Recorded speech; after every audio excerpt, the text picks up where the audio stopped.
I sprang to the stirrup, and Joris and he. I galloped, Dirck galloped, we galloped all three. "Good speed!" cried the watch, as the gate bolts undrew. "Speed!" echoed the wall, to us galloping through. Behind shut the postern, the lights sank to rest, and into the midnight we galloped abreast.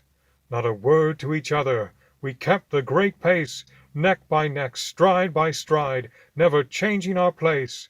I turned in my saddle and made its girths tight, then shortened each stirrup and set the pique right.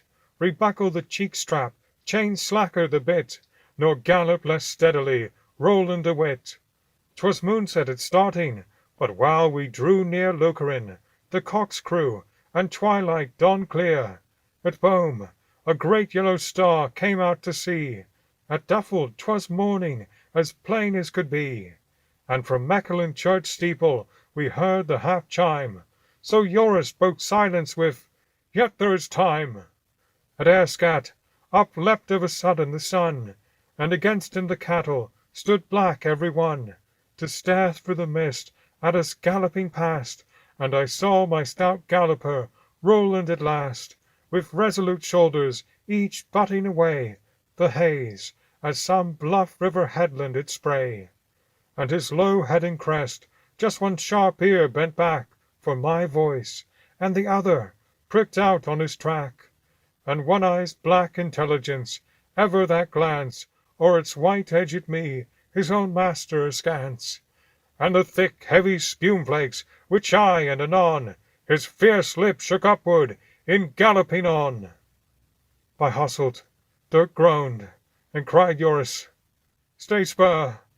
Your ruse gallop bravely, the fault's not in her. We'll remember it aches."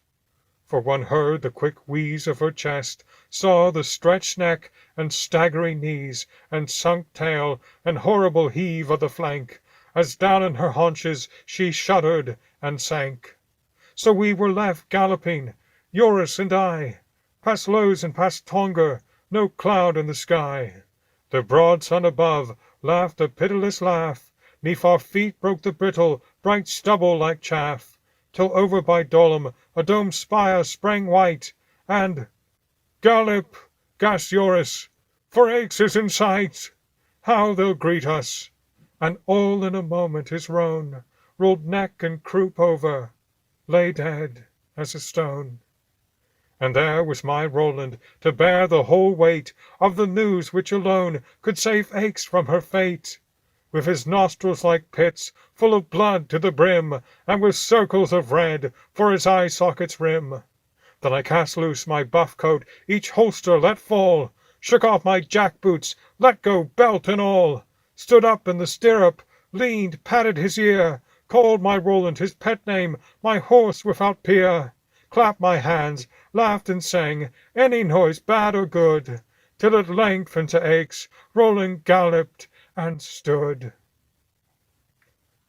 And all I remember is friends flocking round, as I sat with his head 'twixt my knees on the ground, and no voice but was praising this Roland of mine, as I poured down his throat our last measure of wine, which the burgesses voted by common consent was no more than his due, who brought good news from Ghent.